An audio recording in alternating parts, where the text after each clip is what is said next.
Assalamualaikum warahmatullahi wabarakatuh. Perkenalkan, nama saya Muhammad Egi Fauzan, kelas 2B Biologi dengan nomor NIM 24171128. Hobi saya berlari. Di sini saya akan mengerjakan UAS Filsafat Sains. Soal yang pertama itu, kalau jawaban dari saya, filsafat memiliki peranan penting dalam dunia pendidikan tinggi karena dapat membentuk cara berpikir mahasiswa secara mendalam dan terstruktur. Adapun contoh alasan utamanya itu, yaitu bisa mengasah kemampuan berpikir kritis dan logis.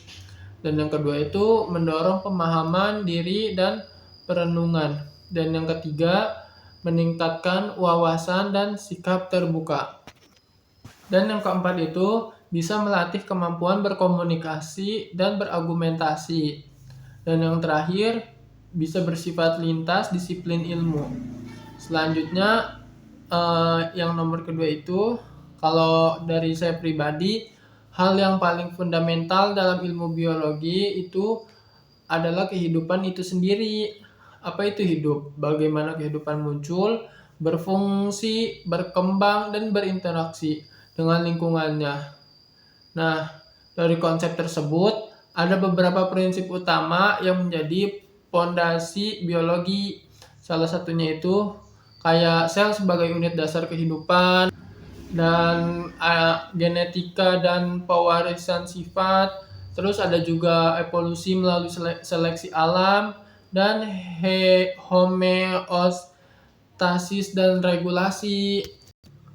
Dan juga ada metabolisme dan aliran energi. Dan yang terakhir itu ada interaksi dengan lingkungan. Nah, selanjutnya itu kan tadi di soalnya itu ada perbedaan prodi biologi di Universitas Islam dan di Universitas Umum. Kalau menurut saya yang perbedaan utamanya itu terletak pada nilai-nilai yang mengiringi proses belajar. Di Universitas Islam, ilmu biologi tidak hanya dipelajari sebagai sains, tetapi juga dikontekstualisasikan dalam pandangan keislaman. Nah, sementara kalau di Universitas Umum itu, biologi lebih ditekankan sebagai ilmu murni dan aplikatif secara ilmiah.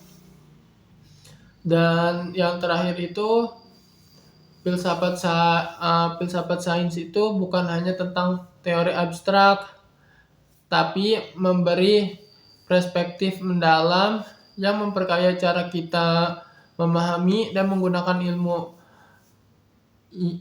Ia membuat kita lebih bijak dalam menilai kemajuan sains dan lebih sadar akan tanggung jawab moral sebagai pencari dan pengguna ilmu pengetahuan. Mungkin ini saja yang bisa saya jawab dari UAS Filsafat Sains. Kurang lebihnya saya mohon maaf. Wassalamualaikum warahmatullahi wabarakatuh.